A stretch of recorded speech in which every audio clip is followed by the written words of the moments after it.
Los defensores de la existencia de esta ley afirman que contiene disposiciones que reorganizarían por completo la economía y el gobierno de Estados Unidos. Sus detractores afirman que la ley no existe, y que estamos ante un ejemplo de teoría de la conspiración propagada por Internet. Muchas veces me preguntáis últimamente cómo es que tengo tanta confianza en nuestra victoria. La respuesta a esa pregunta es que hace 10 años que conozco la información que vais a leer a continuación, gracias a la traducción de Asun, Preston y un servidor. No hay otro tema más censurado ni más polémico ni más importante ni más crucial para el destino de la especie humana del planeta. Por eso la pongo en el día de los Illuminati. Porque es su tumba. Tomaos un tiempo en leerla y reenviadla en inglés o en castellano. En el momento en que suficiente gente la conozca, la mutación se producirá en el planeta. Como curiosidad, no me deja reenviar la noticia correctamente en Facebook, es la primera vez que me pasa. NESARA, la llave de la liberación del ser humano para que no lo olvidemos. Hagamos un repaso de la actividad criminal que rodea a nuestro actual dilema en lo que concierne al NESARA. La historia oficial, y la verdadera historia de NESARA es una lectura larga pero merece la pena leerla. Este cambio comenzó a mediados de los años 70 cuando el Federal Land Bank, Banco Federal de la Tierra, ejecutó ilegalmente las hipotecas de los granjeros por todo el Medio Oeste. En cada uno de estos casos, los granjeros fueron estafados por los bancos con el consentimiento de la Reserva Federal. Estas causas judiciales acabarían por ser conocidas como el Programa de Reclamaciones Agrario. En 1978, un anciano granjero, propietario de un rancho en Colorado, adquirió una granja con un crédito del Federal Land Bank.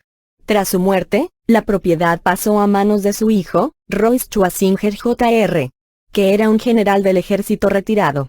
Poco después, un agente del Federal Land Bank y otro de los United States Marshals, una agencia paramilitar al servicio del gobierno http://www.usmarshals.gov/ aparecieron en su propiedad y le informaron de que el banco había ejecutado la hipoteca de su granja y que tenía que abandonarla en un plazo de 30 días. Sin saberlo él, su difunto padre había firmado una cláusula que devolvía la propiedad al Federal Land Bank en caso de que el prestatario falleciese. Indignado, Royce Schwasinger interpuso una demanda judicial ante el Tribunal Federal de Denver. Pero el caso no llegó muy lejos y fue sobreseído debido a un fallo de procedimiento.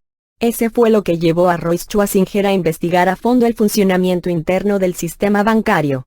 En 1982 se le concedió un contrato por parte del Senado norteamericano y posteriormente por parte del Tribunal Supremo para investigar el fraude bancario. Pero debido a que debía cumplir la orden de secreto de Estado, no se le permitió contar a los medios de comunicación lo que descubrió. A finales de los 80, empezó a compartir la información que tenía con otras personas, incluyendo militares de alto rango que le ayudaron a interponer una demanda judicial colectiva contra el gobierno federal. La primera serie de estas demandas empezó a mediados de los 80 cuando William y Shirley Baskerville de Fort Collins, Colorado, se vieron implicados en un caso de bancarrota con el First Interstate Bank de Fort Collins, que estaba intentando ejecutar la hipoteca de su granja. En un restaurante, su abogado les informó de que ya no podría continuar ayudándoles y simplemente se marchó. Al oír la conversación por casualidad, Royce Schwasinger les ofreció su consejo sobre cómo llevar a cabo el proceso de apelación ante el Tribunal de Comercio. Así que, en 1987, iniciaron la apelación, caso número 87C716, en el Tribunal Federal del Distrito de Colorado.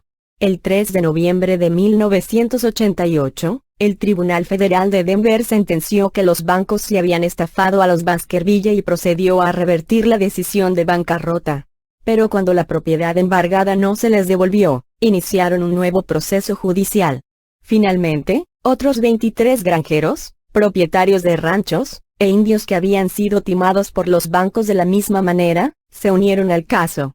En estos casos, los bancos estaban embargando las propiedades usando métodos fraudulentos tales como un cobro exorbitante de intereses, ejecución ilegal de la hipoteca, o no computando los pagos mensuales de la hipoteca en sus cuentas como deberían haberlo hecho, sino que en lugar de eso, robaban los pagos mensuales para ellos mismos, con lo cual provocaban el embargo de la propiedad. Cuando se les acabó el dinero, continuaron su lucha sin la ayuda de los abogados. Con algo de asesoramiento por parte del sindicato de granjeros, una nueva demanda fue interpuesta contra el Federal Land Bank y el Farmers Credit System, Sistema de Créditos Agrarios, 1, caso número 92-1781. El Tribunal del Distrito falló a su favor y ordenó a los bancos que devolvieran las propiedades robadas con la ayuda, bien de los Federal Marshals, o de la Guardia Nacional. Pero al no recibir pago alguno, los granjeros se declararon en bancarrota involuntaria contra el Federal Land Bank y el Farmers Credit System.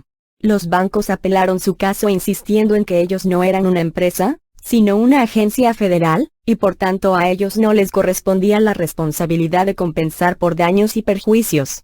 Por tanto, el equipo legal de los granjeros adoptó una nueva estrategia. Según los estatutos del Federal Land Bank de 1933, el banco no puede conceder créditos directamente a quienes los soliciten, sino solamente participar como aval de los créditos en caso de impago. Dado que el Federal Land Bank había infringido esa norma, los abogados de los granjeros pudieron demandar con éxito al banco por daños y perjuicios. Empezó a saberse lo que había sucedido con el caso, el equipo legal les enseñó a otros cómo litigar contra los embargos y cómo ayudar también a interponer las demandas. Caso número 93-1308M. Celebridades como Willie Nelson se unieron a la causa y ayudaron a recaudar dinero durante sus conciertos. Farm Aid, ayuda a las granjas. Aquí está un corto video de Willie Nelson describiendo con sus propias palabras la cadena de acontecimientos que desembocaron en las demandas judiciales presentadas por los granjeros. El caso Baskerville se había convertido ahora en la demanda colectiva de reivindicaciones agrarias, Farmer Claims Class Action Lawsuit. Preocupados por las ramificaciones legales, el gobierno tomó represalias contra los granjeros, golpeándoles bien con un aumento escandaloso del impuesto sobre la renta, IRS, o bien encarcelando a los abogados que los defendían en base a acusaciones frívolas y no relacionadas con el caso. Cuando los granjeros se dieron cuenta de que estaban siendo acosados injustamente, hicieron sentarse en la sala del tribunal a generales del ejército como Royce Schwasinger para asegurarse de que los jueces sobornados votasen de acuerdo con la ley constitucional. Los granjeros, que ahora contaban entre sus filas con un nutrido grupo de gente experta en temas legales, interpusieron una nueva demanda para solicitar compensación por los daños y perjuicios adicionales derivados de las actividades crediticias fraudulentas del sistema de créditos agrarios, Farmers Credit System. El gobierno intentó llegar a un acuerdo, pero ya habían perdido muchos casos y ahora también estaban perdiendo las apelaciones. Cada vez aparecían más y más pruebas. Según la Ley Nacional Bancaria, National Banking Act, todos los bancos están obligados a depositar sus estatutos en las oficinas federal y estatal de registro, Federal and State Bureau of Records, pero ninguno de los bancos había cumplido con esta normativa, lo cual permitió al equipo legal de los granjeros demandar al sistema de créditos agrarios. El sistema de crédito agrario no era el único que carecía de una autorización, establecida en sus estatutos, para hacer negocios con la Asociación Bancaria Americana, American Banking Association, sino que tampoco la tenían otras organizaciones cuasi gubernamentales como la Administración Federal de Vivienda, Federal Housing Administration, el Departamento de Vivienda y Desarrollo Urbanístico, the Department of Housing and Urban Development, e incluso la Reserva Federal, Federal Reserve Bank. La demanda colectiva de los granjeros fue expulsada de los tribunales en cada etapa del proceso judicial, y los registros destruidos a propósito. Así que a principios de los años 90, Royce Schwasinger llevó el caso ante el Tribunal Supremo de los Estados Unidos. Parte del sumario de este caso está bajo secreto judicial, pero actualmente se puede acceder a la mayoría del contenido.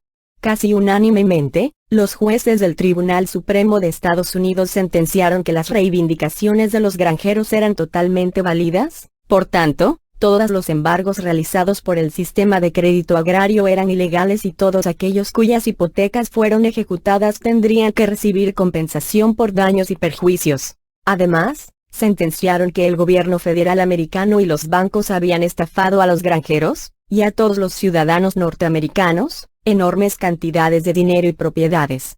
Y lo que es más, el tribunal sentenció la escalofriante verdad de que el IRS, Income Revenue System, o impuesto sobre la renta, era un trust, asociación de empresas, puertorriqueño y que por tanto la Reserva Federal era ilícita, que la enmienda del impuesto sobre la renta había sido ratificada solamente por 4 estados, y por tanto no era una enmienda legal, que la normativa del IRS no había sido promulgada dentro del contexto de la ley positiva, Positive Law, y dentro del Código de Reglamentos Federales, Code of Federal Regulations, y como el gobierno norteamericano había embargado ilegalmente los hogares de los granjeros, con ayuda de las agencias federales. Asterisco Positive Law, ley positiva, leyes que han sido promulgadas por una rama del gobierno debidamente instituida y reconocida. Un agente de la CIA retirado presentó pruebas irrefutables. Proporcionó testimonios y registros de las actividades ilegales de los bancos para aportar más evidencias de que las reclamaciones de los granjeros eran de verdad legítimas. Las implicaciones de tal decisión fueron profundas. Todo el oro, la plata y los títulos de propiedad apropiados por la Reserva Federal y el IRS debían ser devueltos al pueblo. El equipo de abogados buscó la ayuda de un pequeño grupo de benévolos visionarios del que formaban parte políticos, generales del ejército y gente de negocios que llevan trabajando en secreto para restaurar la Constitución desde mediados de los años 50. De algún modo, dentro de sus filas, un general de 4 estrellas recibió un título, y el receptor, del original de la bancarrota de los Estados Unidos de 1933. Cuando se llevó el caso ante el Tribunal Supremo de los Estados Unidos, fallaron a su favor, dándole al general del ejército la titularidad sobre los Estados Unidos, Sociedad Anónima. Las siguientes acciones legales se pusieron en manos del Comité Financiero del Senado, Senate Finance Committee, y del senador Sam Nunn, que estaba trabajando con Royce Schwasinger. Con la ayuda de una presión política encubierta, el presidente George H. W. Bush emitió una orden ejecutiva, el 23 de octubre de 1991, que proporcionaba una provisión que permitía a cualquiera que demandara al gobierno federal recibir compensación económica, siempre y cuando la demanda estuviera dentro de las normas del formato original del caso. Executive Order No. 12.778 Principles of Ethical Conduct for Government Officers and Employees, Octubre 23, 1991, Orden Ejecutiva NO Superíndice 12.778 Principios de Conducta Ética para los miembros y empleados del gobierno, 23 de octubre, 1991, según la Ley de la Reserva Federal de 1913, Federal Reserve Act. Todas las deudas actuales y futuras contra el Tesoro de los Estados Unidos deben ser asumidas por la Reserva Federal. De esta manera, el equipo legal de los granjeros pudo utilizar esa orden ejecutiva no solamente para obligar a la Reserva Federal a pagar daños y perjuicios en una divisa que estuviese respaldada por el oro, sino que también les permitió adquirir la propiedad legal sobre la bancarrota de los Estados Unidos, Sociedad Anónima, para conseguir la indemnización por daños y perjuicios. Los abogados de los granjeros utilizaron un apartado adjunto a la 14ª enmienda bastante críptico y que la mayoría de la gente no conoce. Después de la guerra civil, el gobierno permitió a los ciudadanos reclamar indemnizaciones económicas para cualquiera que hubiera sido perjudicado como resultado del fracaso del gobierno federal en proteger a sus ciudadanos de cualquier agresión o daño perpetrado por un gobierno extranjero. El presidente Grant se encargó de que este documento adjunto quedase fuera de la vista del público, pero de alguna manera, alguno de los componentes del equipo legal de los granjeros se hizo con él. Si has escuchado esto con atención, especifica que sean daños perpetrados por un gobierno extranjero. Ese gobierno extranjero es el gobierno federal corporativo, que ha estado haciéndose pasar por el gobierno constitucional ante los ciudadanos.